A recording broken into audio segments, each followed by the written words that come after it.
So this morning I was with a group of our fellow men's club members, and we were out at about somewhere between 6:30 and 7 in downtown Goodridge, and we were helping with the parking for the Good Times in Goodridge Classic Car Show. Anybody go out to that today? A few of you? Okay, very good, very good. It's quite sunny out there, and lots and lots of classic cars, lots and lots of very valuable cars, and you know it's a whole different culture. Let me tell you, I worked a lot with craft shows. Sorry, crafters, but I really got frustrated with crafters. All right, but let me tell you, classic car show guys, they're even worse than crafters sometimes. You know, but you know it was a great event, and I don't know what the total number of cars was. I know at one point it looked like it was well over 300 vehicles down there, and just a beautiful day. And you know, you name it, you know, from your Model T all the way to your hot rods and your 57 Chevys, you name it, it was there. And it's a great event. It really is. There was one car that, as I was leaving, and I saw on the front license plate, and just had written on there, and I can't even tell you what car it was because I didn't pay much attention to it, but I just saw the license plate, and it said, "The Good Life." The Good Life. You know, and I've seen that before, and I've seen it on boats and marinas and stuff, that is the good life. And I'm sure it is. I mean, isn't that what a lot of them today were enjoying themselves down there, and with the different community of people that they share in all those classic cars with, and you know, but it's a good life for them. You know, and I'd like to think that, you know, in some special way, God blessed them with that good life, all right? But, you know, in terms of the good life, I really think of this reading. I really think of this gospel. You know, as much as I'd like to say that having a very expensive, you know, vehicle, classic car, and what have you, a sailboat or something, is the good life, I mean, that all falls short. It really does. I think we need to sometimes ask ourselves, what is the good life? And what are we looking for? And what do we want when we try to find the good life? Our Greek brothers and sisters, he took Greek, so I don't know if I'll pronounce this right, but I'll guarantee you he'll correct me later, okay? All right, but the good life, okay, the Greek word for good life is eudaimonia. Eudaimonia. All right? Whew, got by that one. So eudaimonia, and it basically that is the word in Greek that means good life, it means happiness. The expanded meaning of that is it's a fulfilled life, one that is lived in accord to our deepest values and aspirations, not just for ourselves, but for our families and our communities. For our families and our communities. Nowhere in that definition does it say the expensive car, the expensive boat, the big house, the lots of travel, things like that. It has nothing to do with that.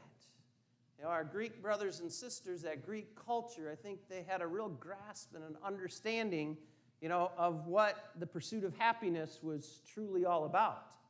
Because I can tell you that when we start to look at these ideas of a good life, and that sometimes is defined as the wealth, and the material things, and the travel, and sometimes the fame and the power, it doesn't last. Now, most of the time, all of that comes to an end. All of that crashes eventually. All right, but the good life or the happiness that is being spoken about here has nothing to do with that. And I can tell you that when you embrace the good life that Jesus talks about, it never ends, and it never crashes. It never ends, and it never crashes. And you always got to think about that. Now, when Jesus is talking here, you know, all throughout this chapter 6 of John, you know, that is called the Bread of Life Discourse. Remember last week we heard the story about the feeding again of 5,000, and as Father Dave shared with us, all the Gospels mention it. You know, in this particular one, it talks about a young boy that had the fish and the barley loaves. And then from there, it multiplied, and they fed, and they had more than enough. But of course, this continues on, and the people are chasing him down and saying, give us more, give us more. But of course, he says to him, you want the bread that I fed you, but the real meaning and the real happiness and the real good life comes from the belief in me. The real happiness comes from living your life with me in your heart and in your mind and in your soul. The good life comes from you partaking in the true bread of life, because that is what's going to sustain you. That is what's going to change your life. That is truly what's going to feed you, because you think about it. I mean, you're hungry and you feast. Some of you are going to head out to dinner tonight, and Pat, you're going to take your family out to dinner and you're going to pay for it, right? All right, I'm trying to help you. They're up from North Carolina right now, but, they're hungry. In fact, the boys are probably going nuts there, and stop talking about it, Deacon Ron, because we're hungry, All right, but you'll eat, you'll feed on that food, whatever it is. You'll be satisfied, and then what happens? You're hungry again. Especially if you go out and you eat certain food, and they always say you eat that food and you come back again, you're going to be hungry in a little while again. Well, that's what happens. You still are hungry. Now, Jesus is saying, if you feed on me, if you live for me, if you live with me in your life, you're never going to hunger for those things that are the good life that people tell you about. When we gather for our men's fellowship, one of the things that we do is, in the very beginning of it, we do something that's called God moments. And I just ask the guys that are there, what happened in this last month? Did anything happen where, God you just felt was present, that God just kind of shined through in that moment, that God just kind of changed your life? And the last month, I'm not going to say a name, not even going to tell you the entire situation, but I told that person that that's going to be in my homily someday. I don't think he knew it was going to be this quick. All right? I told him a beautiful story that happened in his life. And that story had to do with something very valuable in his life. Something very valuable that was taken from him, that was stolen from him. Just right out from underneath his nose. It was taken, and of course, that first initial thought was, I'm angry, I'm upset. I can't believe this happened. My life was violated. This one valuable thing, this most important thing to me, was taken away from me. And initially, there was that anger and that upsetness.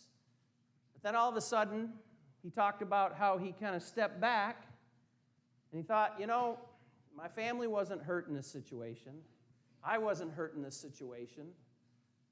Nothing really hurts my family, and I've been blessed in so many ways. It's just a thing. And I don't really need to worry about it. Well, it was at that moment that that kind of freedom from the anger that he had towards whoever took this valuable thing, and it kind of changed how he was going to move forward. Of course, he ends up getting a phone call, and they found the thing. And he was able to retrieve the thing. But it was at that moment, really, when he looked and said, that's just an object, but God has given me so much more. God has blessed me in so many more ways. I'd like to think that is because sitting here in these chairs, coming each Sunday to receive the Eucharist at the table, that partaking of the bread of life, it helped him to see life differently. It helped him to see that moment differently. It helped him to live that moment just a little bit differently. And that's what Jesus is really telling us right here when he says, I am the bread of life. I'm going to change your life. I'm going to give you eternal life. I'm going to make life different for you. Now, again, it isn't that we are without the struggles and the challenges. Things do happen. Things are going to continue to happen. I can't change that, and that's just life. I always love Ecclesiastes 3 when, there's a time for this, there's a time for that. It's going to happen. But the reality is that partaking of the bread of life, having Jesus deep within you, really makes you look at things so much differently and live so much differently. I think we understand what the Greek said when it has nothing to do with things, has nothing to do with material things, it has nothing to do with wealth or power or whatever. It has everything to do with how we see the world, how we live in it, how we treat others. Well, that's really what sustains us. I've always said, whenever somebody comes to me and they start talking about, just being very lonely, or they just don't know what to do because life just doesn't seem to be going right, I say, you know what? Go down to Catholic Charities and volunteer. Go down to the North End Soup Kitchen and go volunteer. You'd be surprised at how your life begins to change, when you start to help another. There are a lot of people that are involved in 12-step programs. They're going through different programs to help them get out of the rut, to get out of the lifestyle, that is keeping them in a very dark place. As they go through those 12 steps, they reach a point, where they are strong enough to walk with somebody else, to sponsor somebody else, to help another person. And that changes their life. And I can tell you it helps to sustain their journey. That's what Jesus is saying. Partake of me. I am the bread of life. We can eat the bread, we can eat the fish, we can eat all that stuff, and it's going to fill us up for a time being. But the good life is really found in partaking in the bread that he's talking about. Trust me, I know when we come to the Eucharistic table today, it's just a small wafer. Look at me. It doesn't satisfy me. I need a big cheeseburger if it's going to satisfy me. All right? But that Eucharist, when I partake in it, is something that it does to me. And it transforms me to go out and to be able to live out there and to serve and be a part of other people's lives. Again, your life's not going to be perfect. And you've heard me say it this way before. Your life is not going to be perfect. But I can tell you, with the bread of life, you're going to get through life perfectly. Your life's not going to be perfect, but with the bread of life, you're going to get through life perfectly.